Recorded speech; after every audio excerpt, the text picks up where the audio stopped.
Thank you for joining us for the last session of the Grad Futures Forum from Princeton University. We're looking forward to a great conversation between Ann Kirschner, class of '78, professor at the City University of New York, and Sree Sreenivasan, Marshall Loeb visiting professor of digital innovation at Stony Brook University.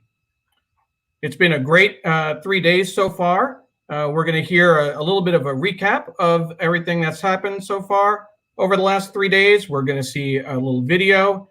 We'll also have an introduction from Dean Sarah Jane Leslie before we begin. Make sure to tweet using the hashtag GradFuturesForum.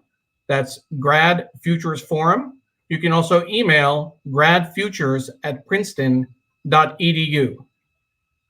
Without any further ado, I'm going to introduce Eva Kubu, Associate Dean of Graduate Student Professional Development and Director of Grad Futures.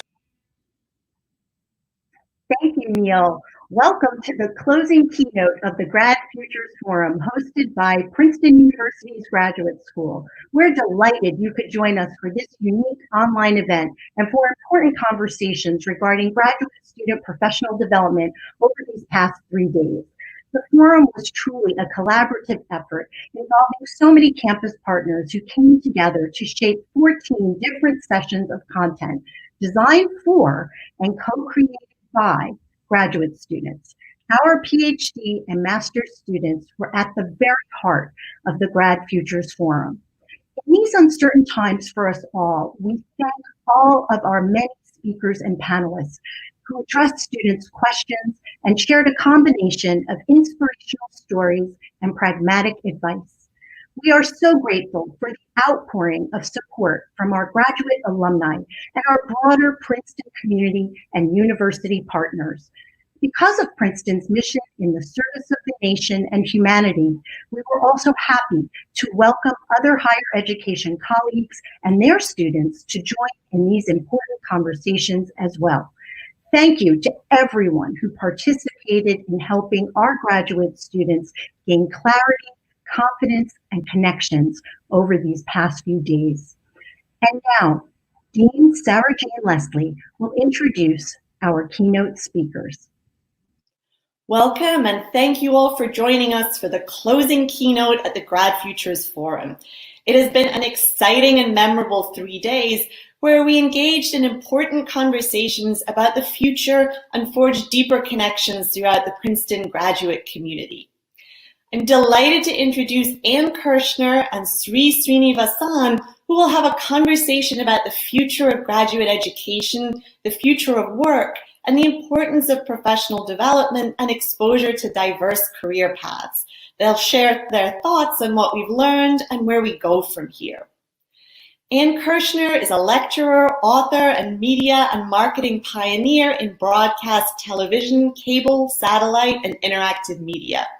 She is currently university professor at the City University of New York, the nation's largest urban university, and a faculty fellow at the Futures Initiative at the CUNY Graduate Center.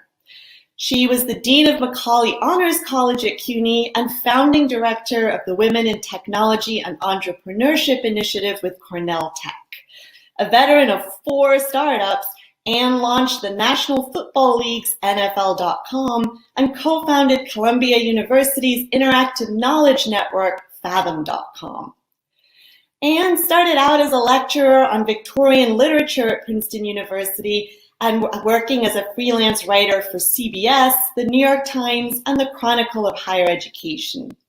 She is the author of 2 books, Sala's Gift, My Mother's Holocaust Story, the story of her mother's wartime rescue of hundreds of letters sent to her during the 5 years she spent in Nazi slave labor camps, and Lady at the OK Corral, the true story of Josephine Marcus Earp, a biography of Wyatt Earp's common law wife of nearly 50 years.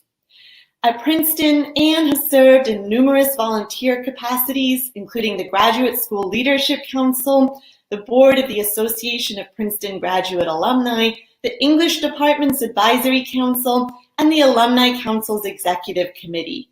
She also serves as a graduate alumni trustee at Princeton University. Sree Sreenivasan is the inaugural Marshall R. Loeb Visiting Professor of Digital Innovation at Stony Brook University School of Journalism, named for the legendary editor of Fortune magazine. In addition, he is a leading consultant, speaker, and trainer for nonprofits, corporations, startups, and executives. In the last year, he and his team have worked with clients in the US, UK, UAE, Switzerland, Hong Kong, Sri Lanka, India, and Canada. He has been Chief Digital Officer of major institutions in multiple industries, City of New York, working at City Hall, Columbia University, working on the future of education, and the Metropolitan Museum of Art, leading a 70-person team that helped keep the 150-year-old institution relevant in the smartphone age. Before joining the Met, he spent 20 years as a full-time professor at Columbia Journalism School. Sree helped found the South Asian Journalists Association, a group of more than 1,000 journalists of South Asian origin in the US and Canada. He has contributed more than 50 articles to the New York Times on business and technology and has hosted more than 40 episodes of his own podcast, the At Sree Show, for CBS Radio. He has also kindly collaborated with Dean Kubu and was a frequent guest speaker at Social Media Day at Princeton. He and his team produced the live stream events today for our Grad Futures Forum. Please join me in welcoming Ann Kirschner and Sree Sreenivasan to the Grad Futures Forum. Hello. Hey. Pleasure to be here today. I heard that there were something like 75 universities listening in to this extraordinary 3-day conference. So I feel like in addition to my Princeton alums and Princeton friends, I ought to have a shout out to the University of Buffalo, the University of Virginia.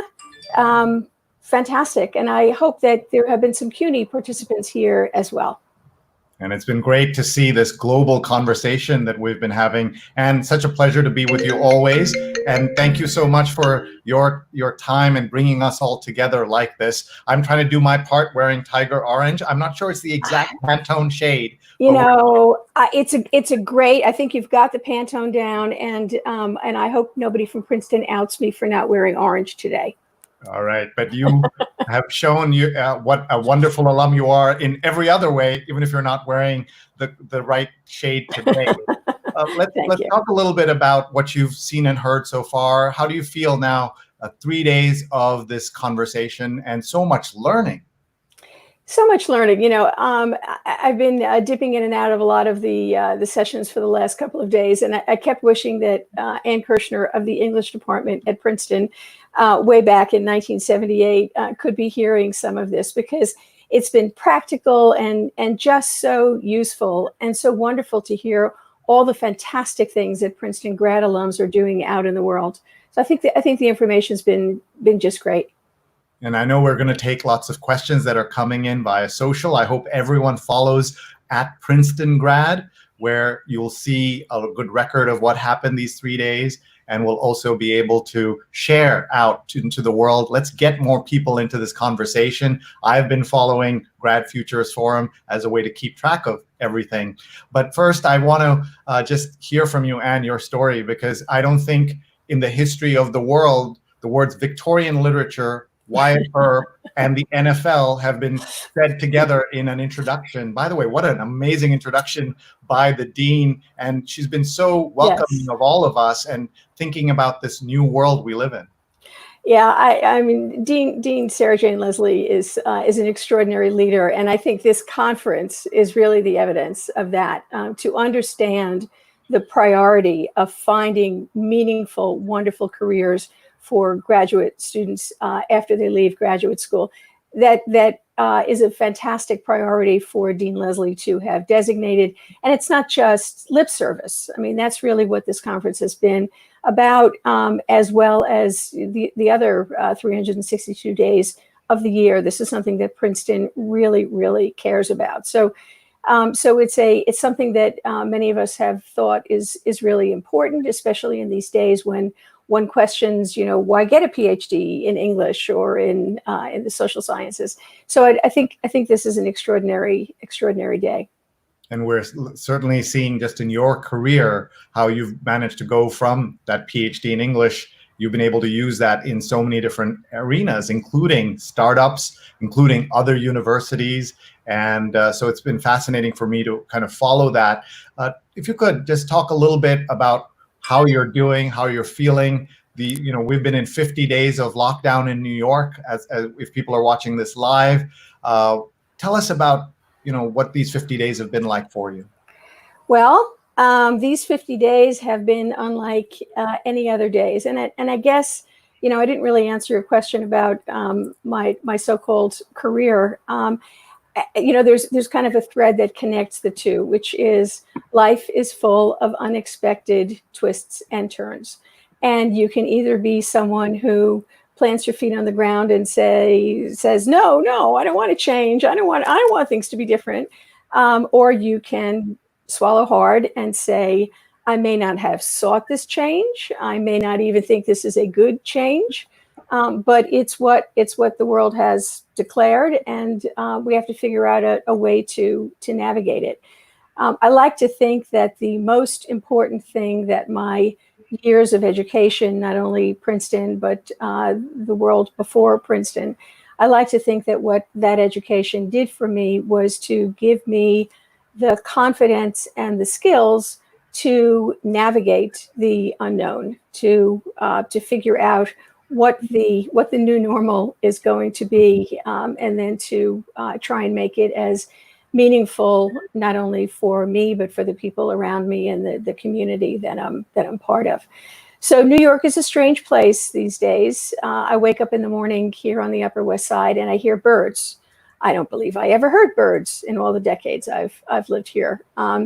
So that's not a bad thing. The sound of sirens, well, that's another story. But I hope as we sit here today, we're at the end of that phase and the beginning of a new phase, which will be a more positive one.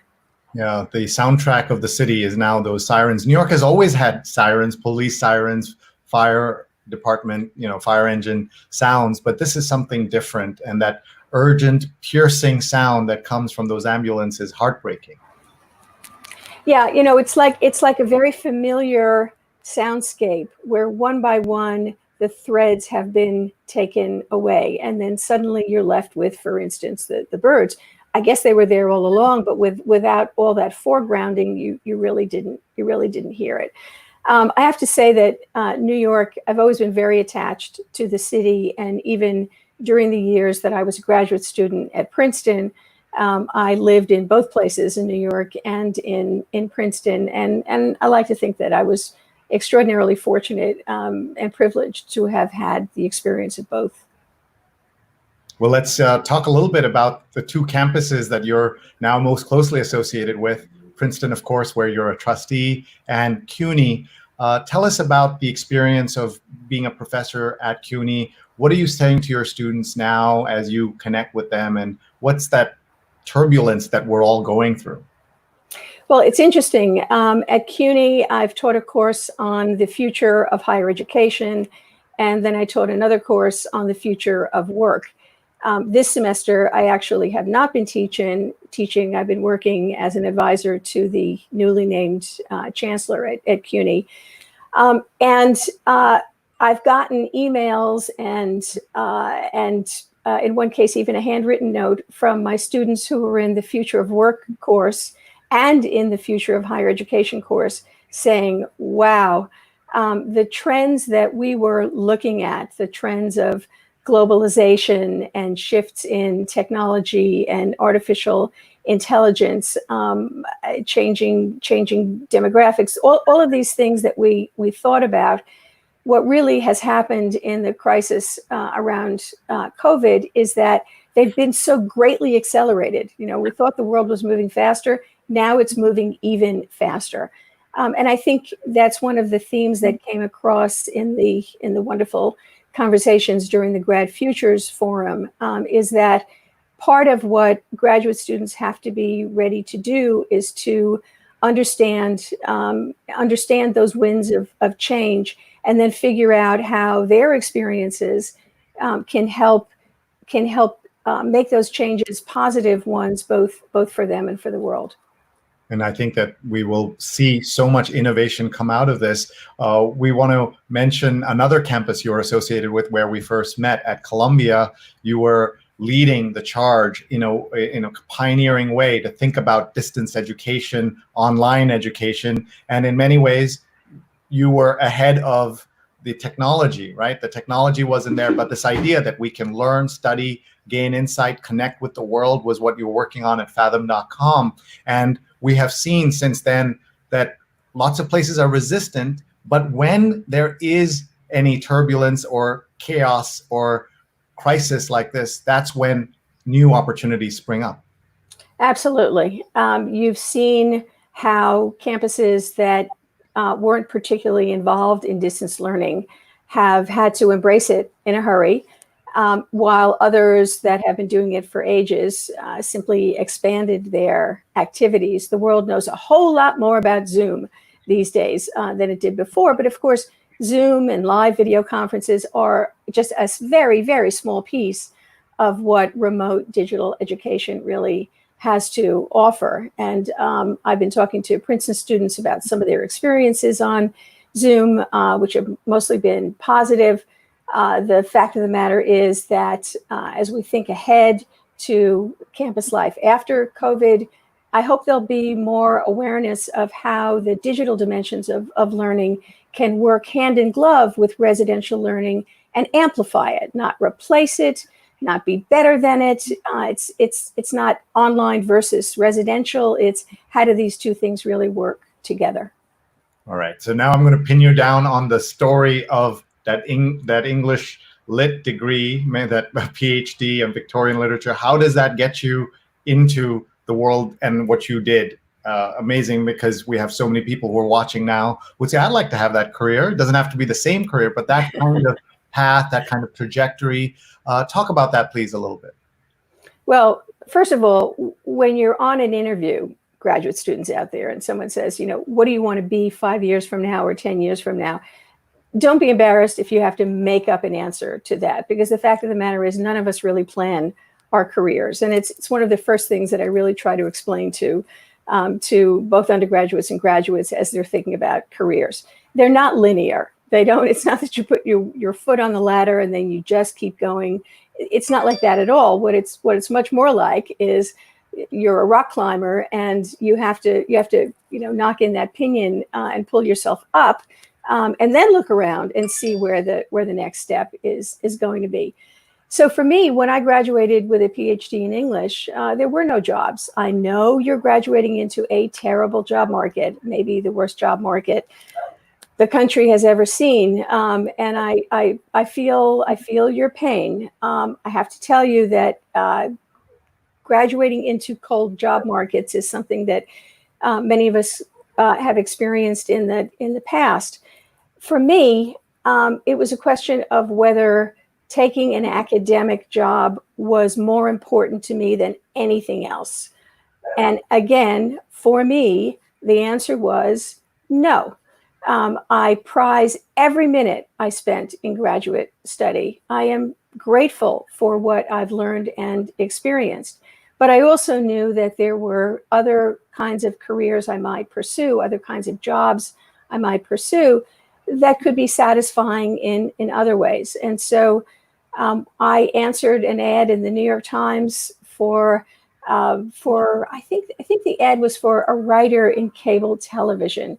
Now, when I joined cable television, no one really knew what it was. We knew what HBO was. This was 1980.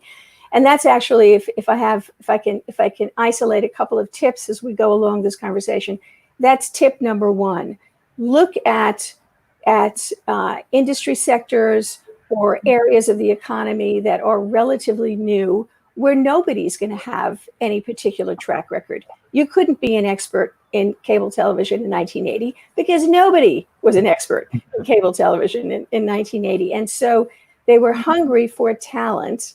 And in my case, I was able to say, I can communicate, I can write, I can organize information, I can research, I have good judgment, I have project management skills. Not that I could have said any of that at the time, but if you've been watching this conference for the last 3 days, you know that those are many of the skills that employers are looking for.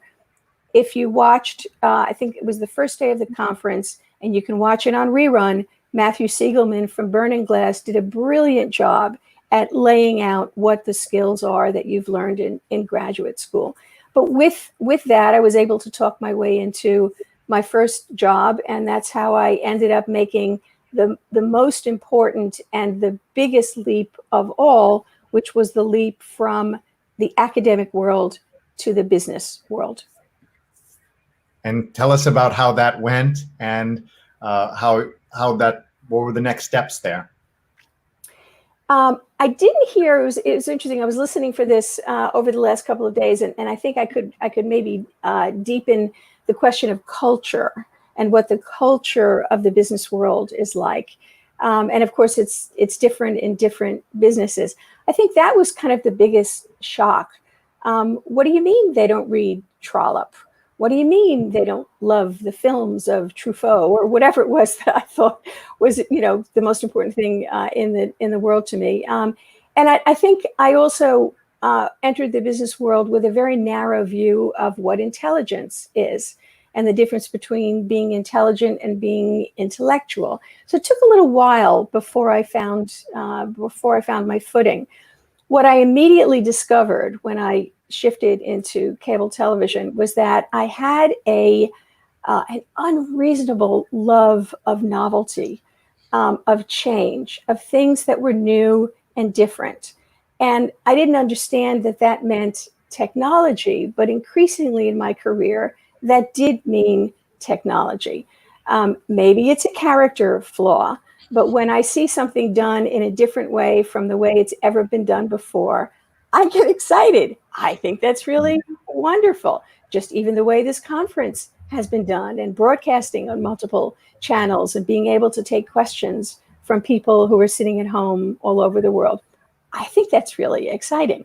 So what I learned was that being involved in these big shifts, these big disruptions, was something that I would find very exciting. And from then on, I just followed the technology as it changed from cable television to satellite television, from satellite television to streaming technologies. If there's a sort of overarching theme to my career, it's how these big transformations affect how we learn, how we live our lives, how we entertain ourselves, how we shop. All of these things that are changed by the way that technology shifts in the world. Thank you. And I want to ask again about that you mentioned intellectual versus intelligent, right? Talk about that, what the difference is that you've seen over your career. When you ask me that question, the first thing I think about is my business partner of many years and now my dear friend, Casey Metzger. When we were business partners together, what I saw was that her brain analyzed a problem in terms of numbers. She saw margins, she saw EBITDA, she saw spreadsheets, and in one page, she could lay out a business for you in a way that would convince you that it was really, really good business. I do numbers. I do words. For me, it's all about how do you tell the story of a new business? How do you describe what the problem is that a new product or new technology or some new process? Why are you doing that? And so in our partnership, what I saw was that there's lots of different ways to tell a story. And in business, you kind of need both. So what I learned was that maybe we didn't read the same books or even express ourselves in the same way, but we had the gift because of our education in finding ways to communicate and problem solve. Thank you, Ann. We want to get as many questions as we can. Please use the hashtag GradFuturesForum, and please follow Princeton Grad on Twitter. One of the things that we've been talking about these last 3 days are the skills that we need, and how do we become smarter, sharper about the business world, because we know that a lot of folks who get a PhD in the humanities were not interested in the business world in a way, and that's why they went into that. How do you take someone who might be skeptical of things that they've been hearing, and they're saying, how to make this possible for me? Yes, Ann did it. That was a different time, a different, she's wired differently than I am. Talk about that, please. Well, I may be wired differently from you, so that's okay. And the business world may not be for you. Do you like a very fast-paced world? Do you like to be held accountable for things? There's all kinds of reasons why the business world operates in a very different way. But at its heart, your graduate experience made you an entrepreneur because you defined and solved problems that people hadn't thought about before. I think that's true whether you're in the mathematics department or the philosophy department or the English department or the chemical engineering department. That's what having a PhD is. There's something that you are now pretty much the world's expert on. That's an extraordinary skill, to be a knowledge entrepreneur. And it aligns quite beautifully with the needs of today's knowledge economy. The very first session in this conference was Carol Barish talking about her migration path as an entrepreneur. And what she understood was that she knew something about storytelling that could be extremely effective for helping prospective college students tell their story when they wanted to apply to college. So it's kind of like old wine in new bottles. It's how do you take those same concerns and apply them in a different way. I think where the fit is really good is when you begin to recognize certain patterns and when you begin to read your own instincts, read your own gut, and be very in tune with that question of culture. Is this a place I can be? Is this a place I can thrive? Which doesn't mean necessarily that everybody thinks the way you do or reads the same books or is interested in the same things. When I went to the National Football League, I always think about my first visit there when I hadn't even decided that I was going to go work there. But I went and I walked past all the flags of the team, and I began to sort of snicker to myself, like, what am I doing here? I belong at the Metropolitan Opera, not at the National Football League.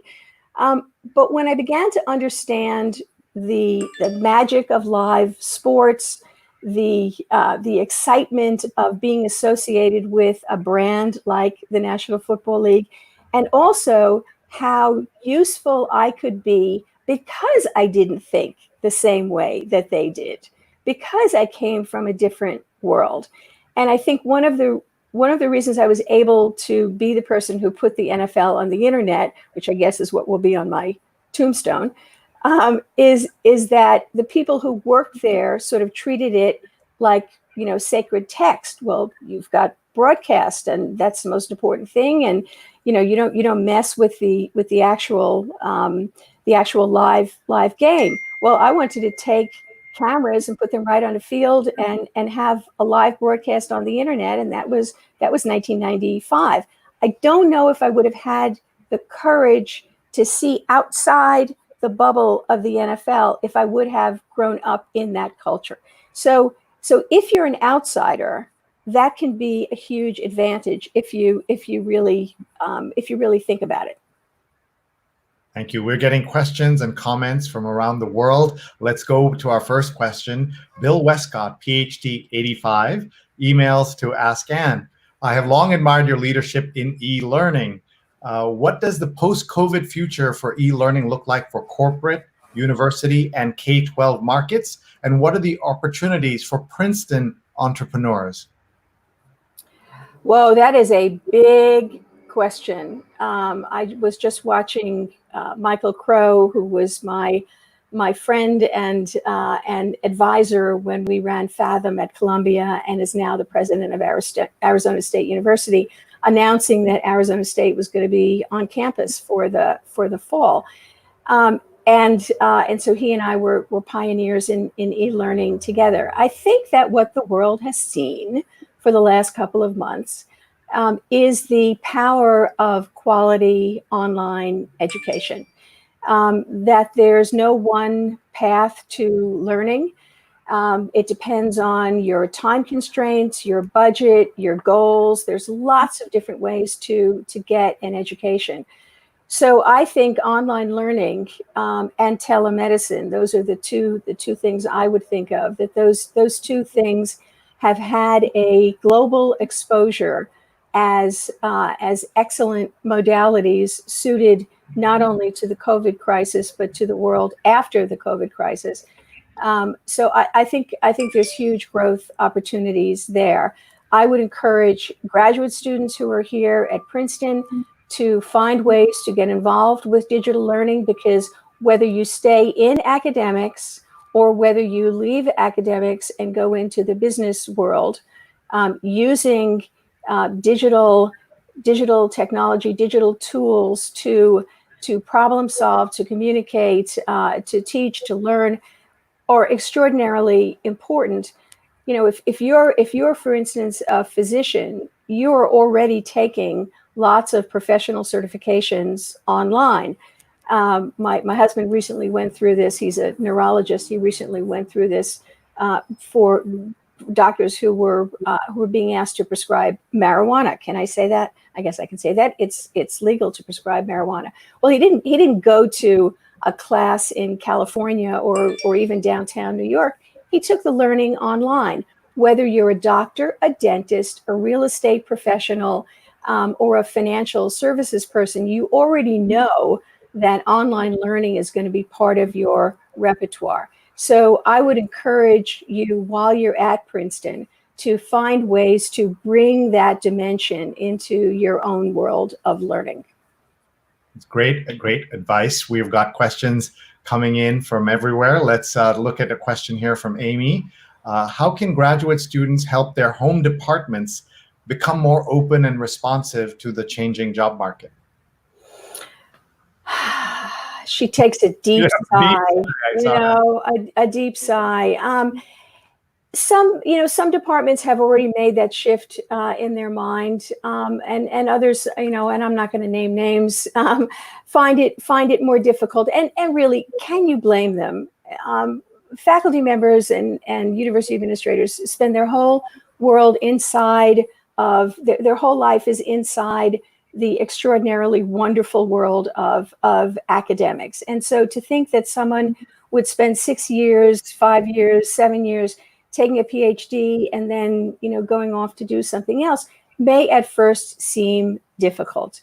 I believe, and again, let me shout out to Dean Leslie, the graduate school has put this issue front and center on the map because there simply aren't enough jobs to go around.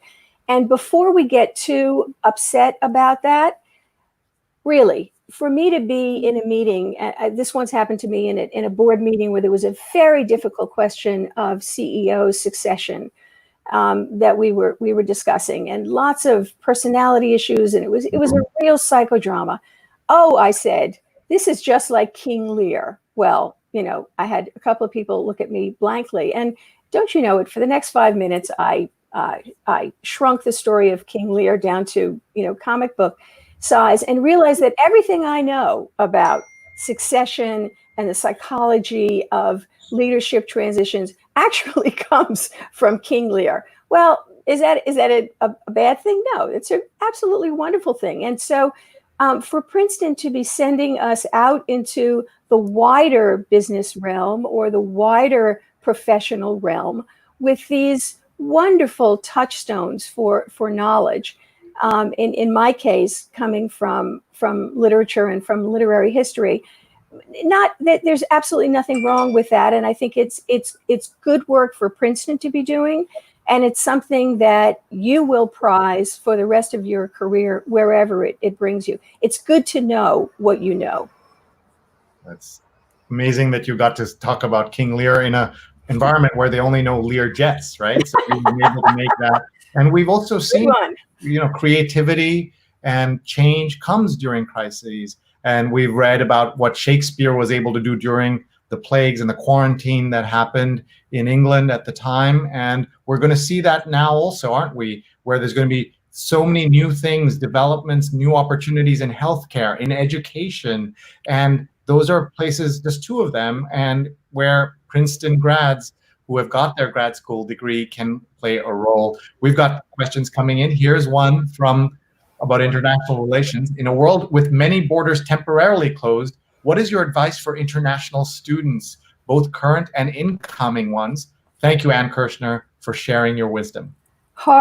Really hard questions in this environment to understand what's going to happen to international students.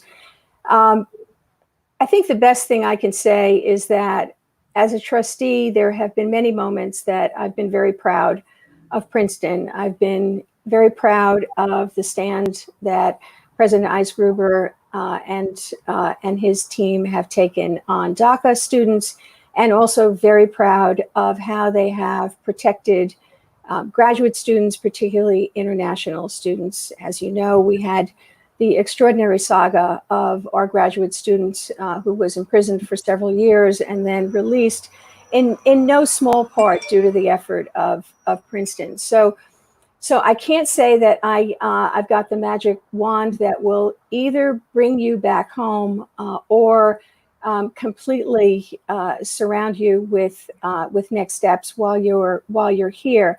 But I do know that Princeton has a deep commitment to its international students.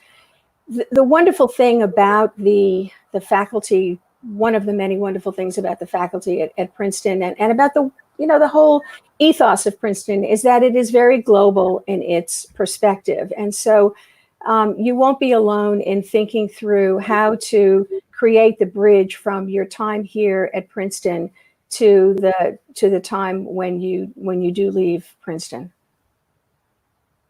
Thank you so much. It's so great to listen to you, Ann. I'm just kind of mesmerized as you're talking and hearing your thoughts. We've got lots of questions coming in, and we want to encourage people to follow at Princeton Grad and use the hashtag Grad Futures Forum. Grad Futures Forum is the hashtag.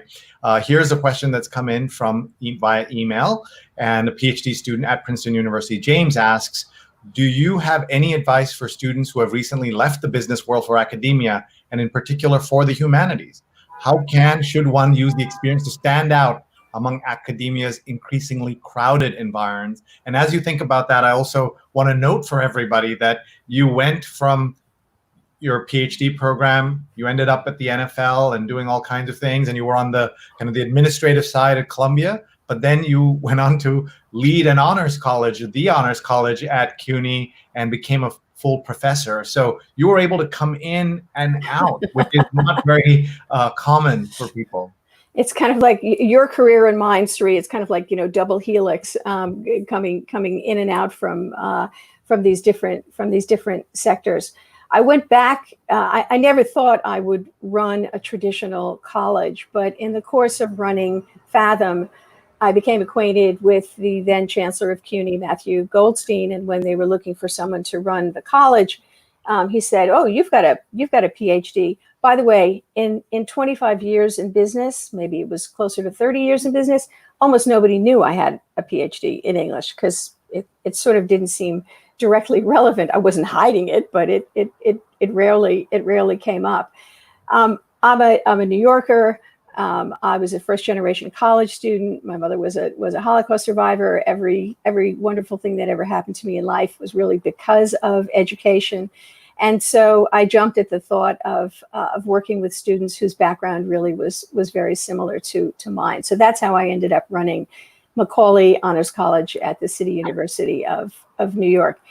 When you go from business to academics, I think you bring with you a lot of really important things. For one thing, the business world moves at a much faster pace than academics, and that's a good thing. It is good to hold people. It's not that there's not accountability in academics, but it happens in a much slower way. The metric for success is, show me your work, show me how you got there. Whereas in business, it's much more about what was your solution, and is it feasible? Can we implement it? Can we implement it tomorrow? If there's a problem to be solved, let's solve it. That sort of impatience, I think we don't have enough of in higher education. We every year, lots of students drop out of college. They drop out of college with debt, or they graduate, not in 4 years, but in 6 years, and then they can't get a job at a living wage. Those are terrible, terrible realities about American higher education.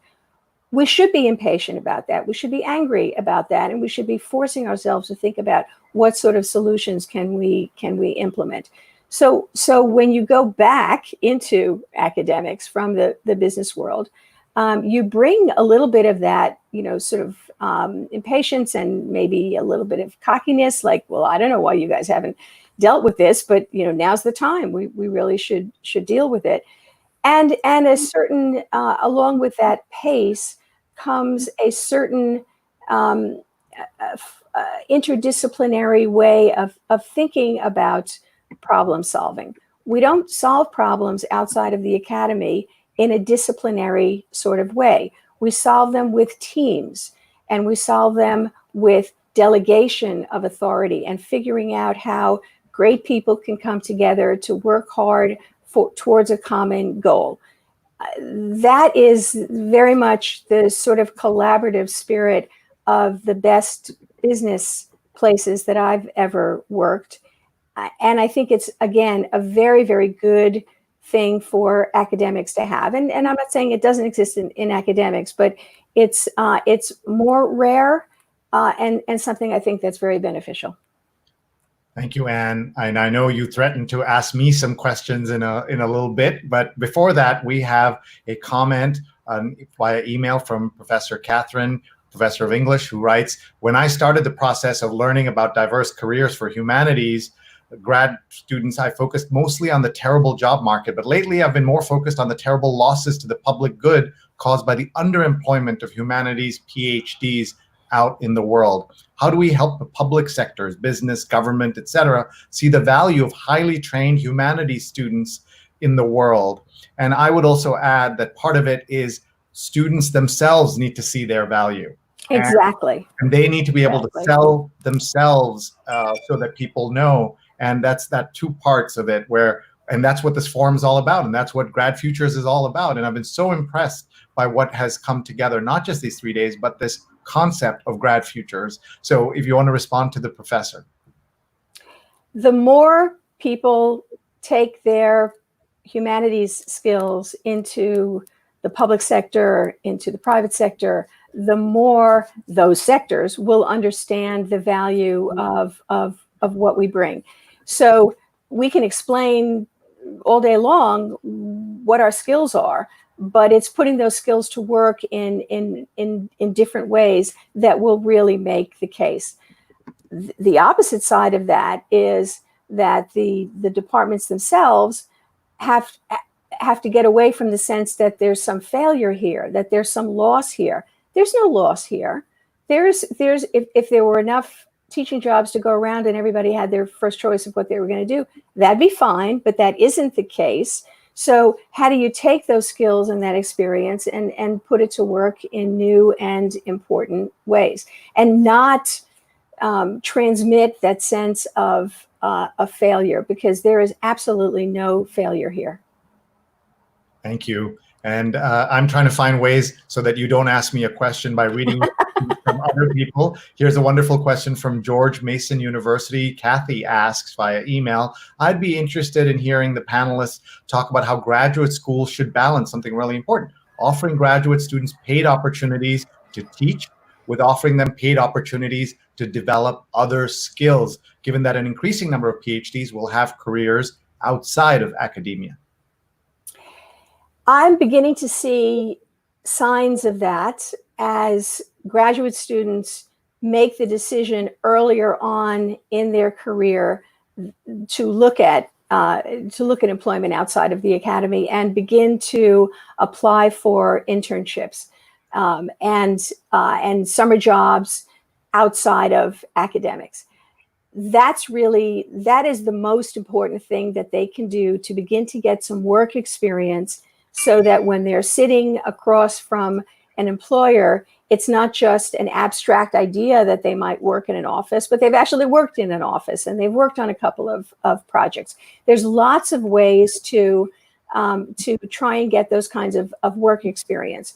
Where, again, I think we need to bring the culture of the academy along, is to recognize that a summer spent doing that is a summer well spent. It may be a summer where the research on your dissertation takes a back seat to another activity, or maybe your dissertation itself begins to migrate towards a larger definition of whatever issue you're going to deal with.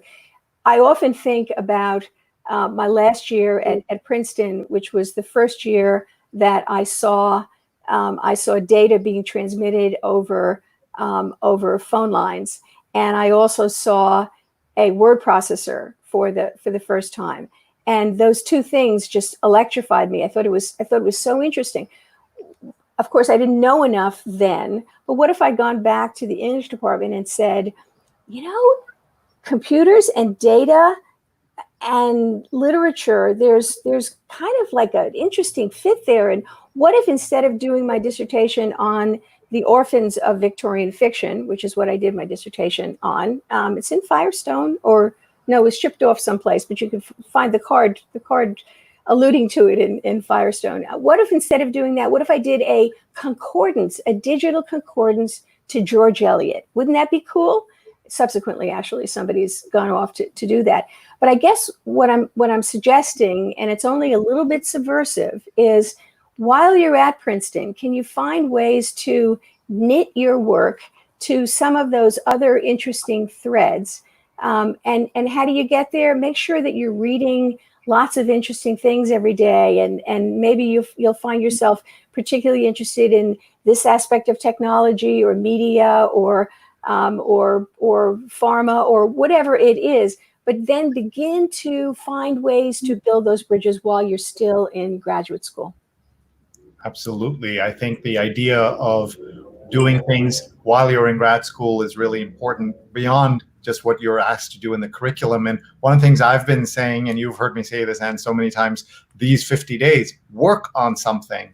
It doesn't mean you don't work on your dissertation, but pick a simple digital skill that you've always wanted to work on and just play with it, try it. And the good news is there are people around the world who will be much more comfortable with your fumbling, bumbling first steps if you decide to go public with it, right? We had that amazing podcast. Like, you got a playbook on how to start a podcast. Doesn't mean everybody should start a podcast. Doesn't mean everybody should have a blog. But just think about those things and work on it. It could be as simple as learning a particular tool or saying, I'm going to launch a podcast. It doesn't have to be something big. One of the things we've learned from all our mental health specialists is don't put pressure on yourself. You don't have to be a great baker at the end of these 50 days. You don't have to be knitting up a storm, but you can play with digital things, digital tools, digital technology and platforms because you have a little extra time. Doesn't mean that you put aside all the important curricular work that you were working on, but think about that in special ways.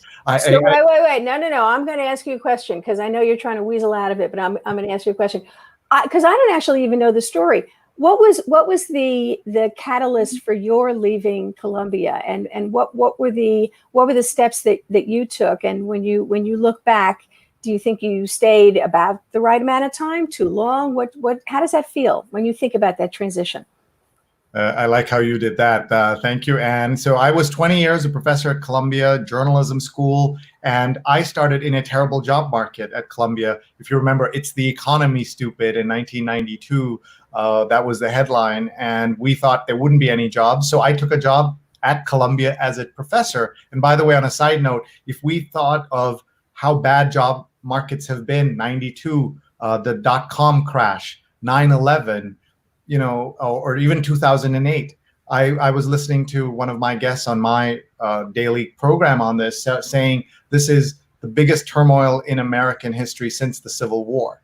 And so imagine us trying to think about where we go after this. But back in '92, I decided to take a job as a professor at Columbia Journalism School, and I stayed for 20 years.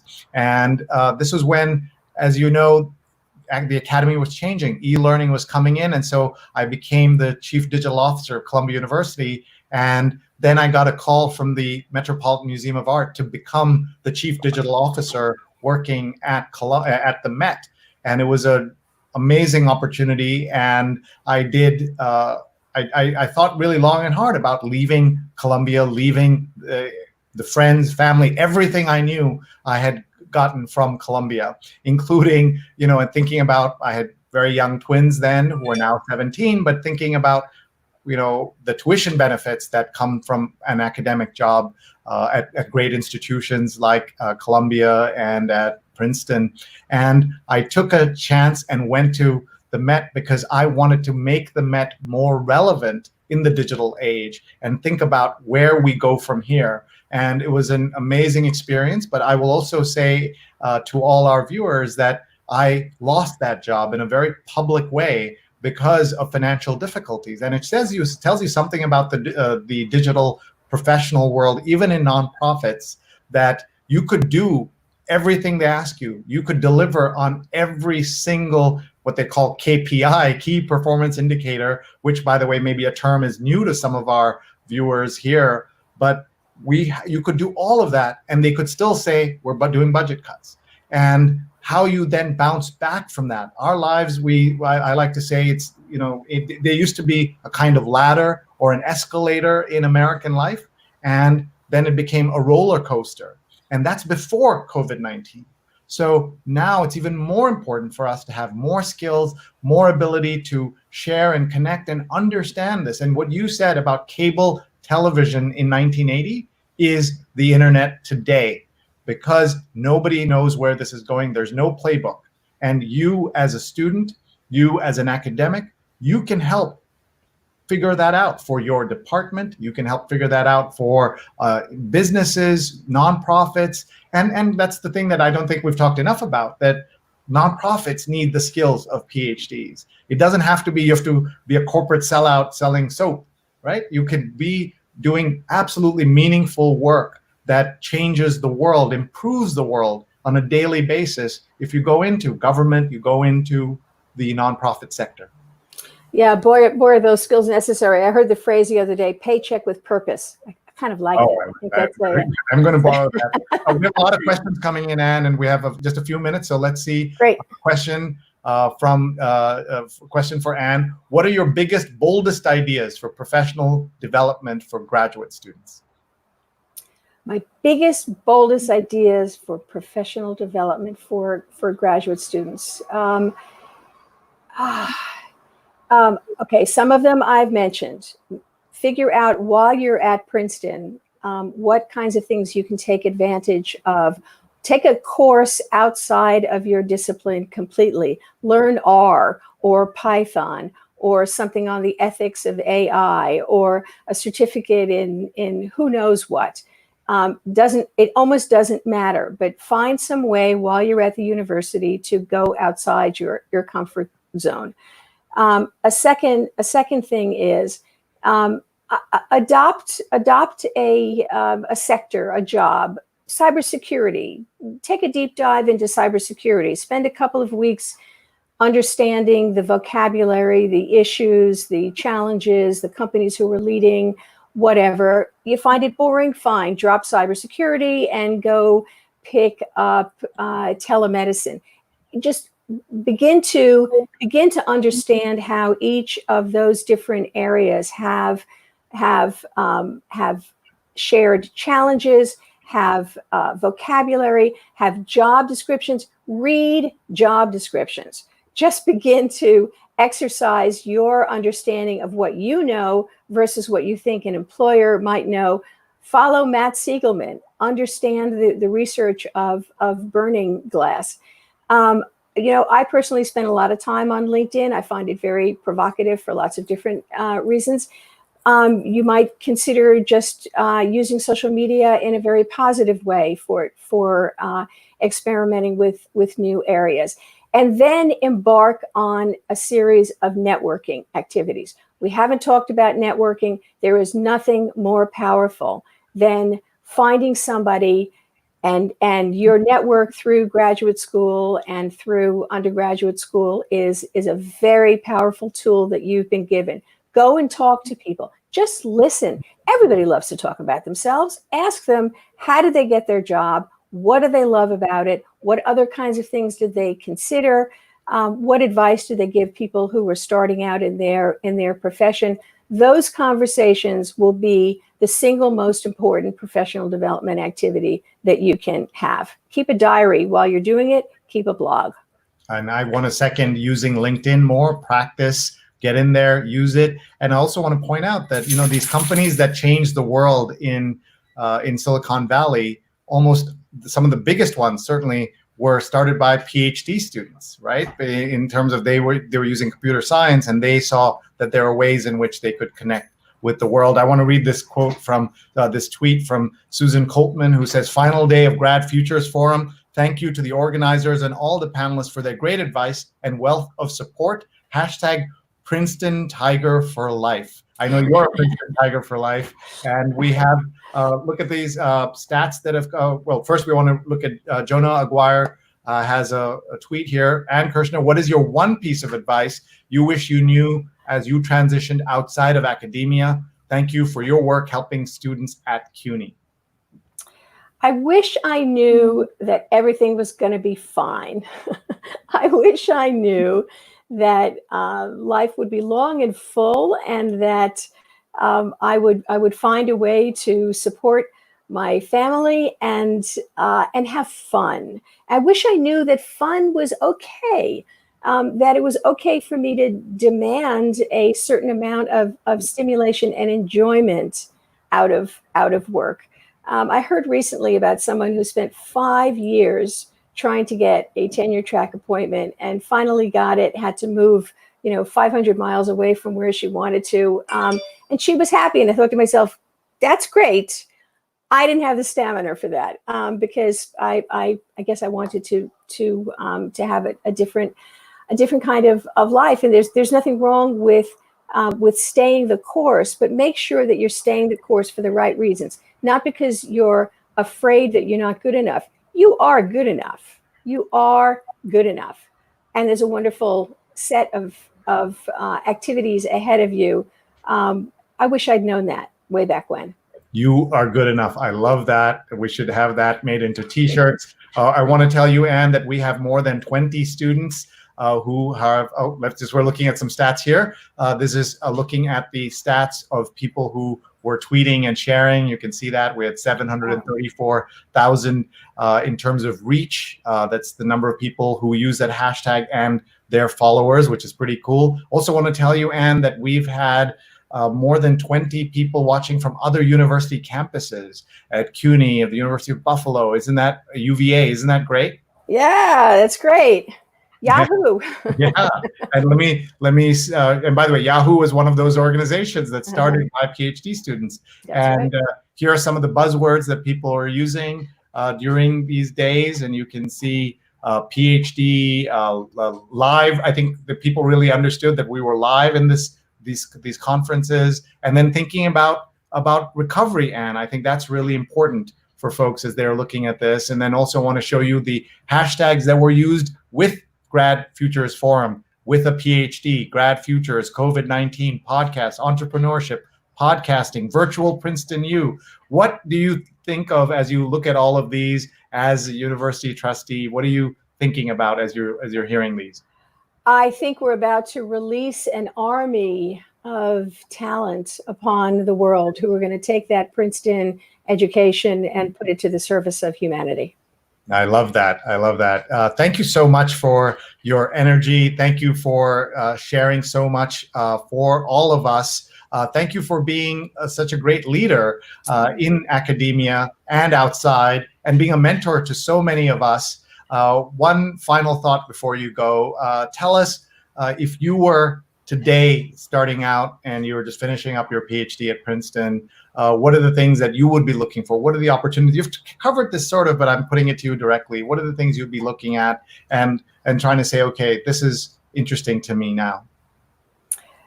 Higher education, the reinvention of higher education, quality, scalable, sustainable, accessible, serving all audiences, and again, to solve the big challenges facing the world. I think I loved my time in media. It was great fun to do things like work at the NFL.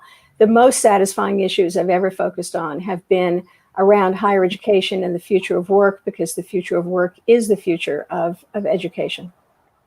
Yeah, I totally agree. We have a comment here from Beatrice of the University of Florida. Many people think that it's important to get hands-on experience before joining the PhD world, not only to have a better idea of what to study, but to understand how the business world functions. What is your take on that?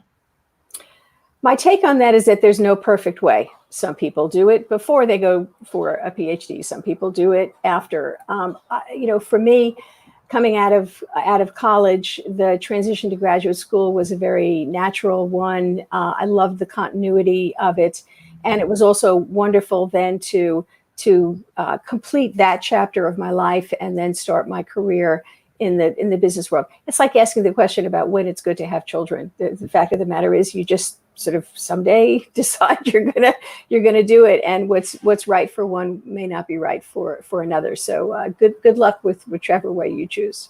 I want to just have you be a little philosophical as we prepare to wrap up here. These conferences are so important. That's part of the lifeblood of universities, is getting together, being in a classroom, being together, learning from each other. This was a wonderful conference. When do you think you'll be going to a physical conference of what would have been hundreds of people? End of the year would be, to me, maybe realistic assumption. I don't know any more than anyone out there watching, but I think we have. I was telling you, Sree, before we came live today, that I'm venturing outside of my apartment, outside of New York City tomorrow for the first time, and I can already feel how many new and unwelcome contacts that may bring me. So I think there's a lot of and dare I say, I'm over 65. So I think there's a lot of very cautious, careful steps that have to be taken. And it's hard for me to believe that really big gatherings. I'm a Giants season ticket holder. I don't expect to be going to opening day at Giants Stadium. I hope there will be an opening day at Giants Stadium. Whether people will be distancing or whether there will be no spectators at all, I don't know. But I know my own decision will be to be overly cautious and take it one day at a time. What great advice. Take it one day at a time and be overly cautious. But I also know, Ann, that you're also optimistic, and that's what gets you through everything that you've been through and what we all do as well. And we're so grateful to you, Ann, for helping bring us all together and giving us so many great insights and wisdom. Thank you so much for being here, folks. Thank you. Let me say thank you to you, and thank you to the people listening out there, and also a very warm shout out to Eva and her team, and especially to Dean Leslie for putting graduate students first. Absolutely. Graduate students first. I like that too. And here she is. You just mentioned her and she showed up. Isn't that great? Eva. I absolutely cannot thank you both enough. Inspiring, affirming advice. The comments that were coming through on Twitter, the comments that were coming through from the students via email, you really helped to frame for them that combination of helpful and hopeful in this moment. And I cannot thank you both enough for sharing that wisdom with us. When it comes to professional development, as you pointed out, Ann, there is simply no substitute for direct experience and great mentoring. I thank you for the mentoring you have provided for so many students that Princeton, the other institutions that you've worked for. We're fortunate. I feel honestly that you've been a mentor to me in our many conversations about the graduate student experience and your hope for what we could develop here. I also want to thank Dean Leslie, of course, without her vision for really putting professional development as a central priority for the graduate school at Princeton, the Grad Futures Initiative wouldn't be. So I really thank Sarah Jane for her efforts, for her wisdom, and for her vision, and for her support. Because you know what? Taking a conference like this online for 3 days and going live, it was risky. This was really, a challenging, risky thing. But you know what? Big, bold risks pay off. And I think that was part of your message to students as well. It can be scary, but when you dive in and you take that risk, there can be huge rewards for all of us, because at the heart of this, they are entrepreneurs, right? And entrepreneurs are creating new knowledge and creating new fields and creating change and much needed innovation in this world. And we need that now more than ever. Thank you. Thank you. Thank you. Thank you both so much. Bye-bye. We have had so many amazing conversations over the last few days. And I have to say, again, central and right at the heart of these conversations have been our graduate students and our graduate alumni. The outpouring of support from the graduate alumni community to really, step up in this moment and say, we're here for you, students. And we saw that with so many speakers and so many panelists who said, reach out, connect with me. I'm happy to help you and provide advice and provide connections. At the end of the day, building connections and community. That's what this was about. So my team and I put together, I think, a very quick highlights reel of the conversations and the community that was built over the last few days and some of those comments. And I think we're about to play that. Yes, Neil?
Eva, it's so exciting. So many things in such a short period of time, and so many opportunities for graduate students and graduate alumni to engage with one another.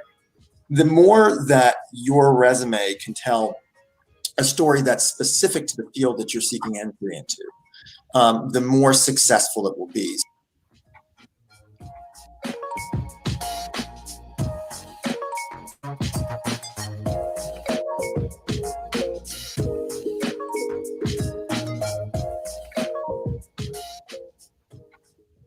Good morning, good afternoon, good evening from wherever you're logging in. We welcome you to the day 2 of Grad Futures Virtual Forum. Thank you for having me. It's really an honor, and it's so wonderful that the graduate school is holding this important initiative. You know, when I was a graduate student, a lot of us were looking at diverse careers. We didn't necessarily have these opportunities to engage. So I really want to commend Princeton for doing this. My advice is rather simple. Invest in your competence, number one. Make sure you take the courses that you're supposed to take, make sure you pay attention. If you are doing some modeling, make sure you know how to model. If you're doing some theoretical analysis, make sure you know how to do it, right? So I think investing in your competence is the number one thing that you have to do.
Wow, I hadn't even seen that video, and it was just such a poignant reminder of the importance of building connections and community. And thank you all, everyone who participated in these important conversations.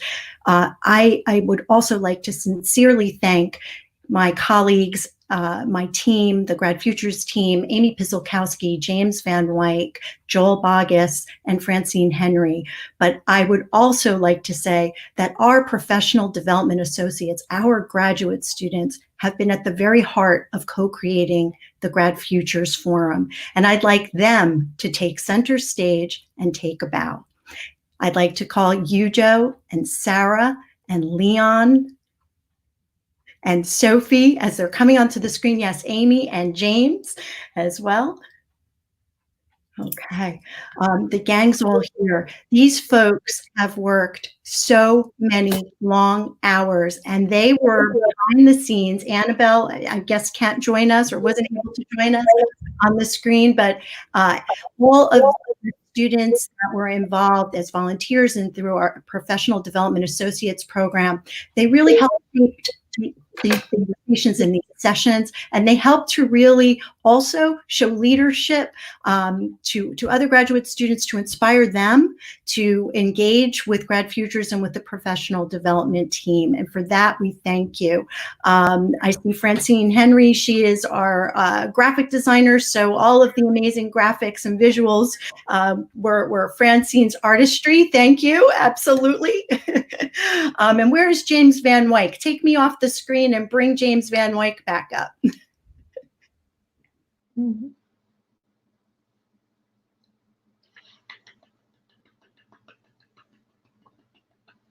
Is really just helping to co-architect every aspect, every single detail.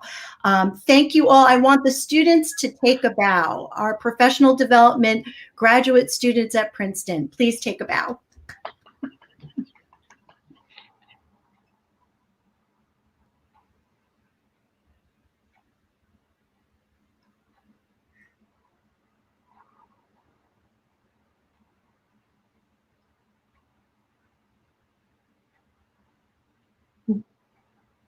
Wonderful.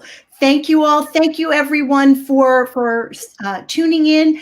All of the videos are going to be available on our YouTube channel. Please continue these important conversations. We need you now more than ever to focus in on building connections, building community virtually and in all ways. Thank you.